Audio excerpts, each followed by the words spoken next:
will come to order. The committee will come to order.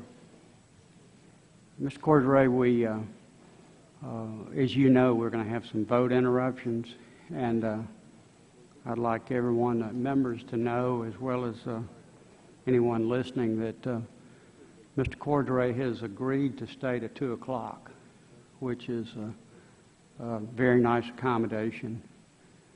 We very much appreciate that.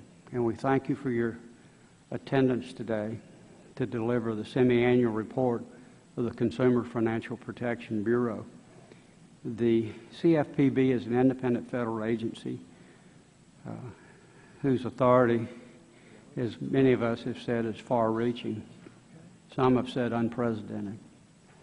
Title 10 of the Dodd-Frank Act confers virtual unfettered discretion in the director to identify financial products and services deemed to be unfair, deceptive, or abusive, and to ban them under what's been described as a highly subjective standard that has no legally defined content.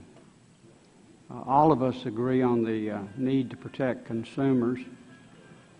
All of us also agree that every government bureaucracy needs transparency and oversight. The simple truth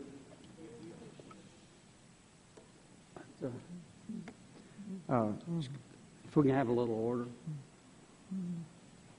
The simple truth is that there's no reason we cannot have both robust consumer protection and an agency that is accountable for the action it takes and the resources it uses.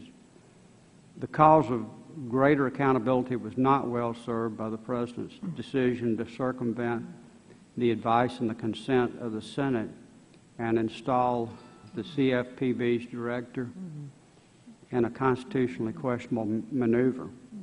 As I've told you previously, Mr. Cordray, I believe neither you nor the agency you head were well served by that decision, since it cast a legal cloud over the legitimacy of the Bureau's regulatory and enforcement activity.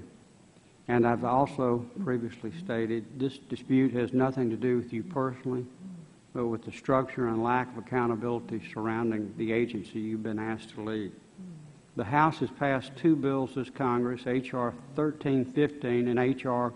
4014, that make the CFPB more accountable without in any way hampering its ability to protect consumers.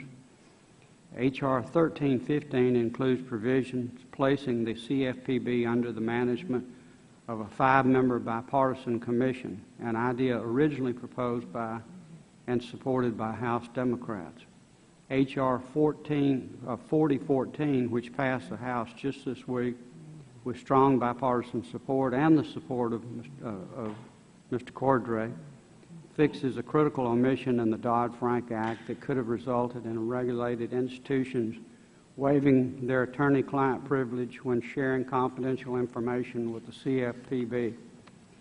Given that the CFPB is not subject to the annual congressional budget process, hearings like this are essential to the oversight process. In fact, hearings like this are the only opportunity currently available to Congress to exercise any oversight of the CFPB at all. Again, I thank Mr. Cordray. I thank you for your appearance, and now recognize the ranking member of the subcommittee, Ms. Maloney. Okay.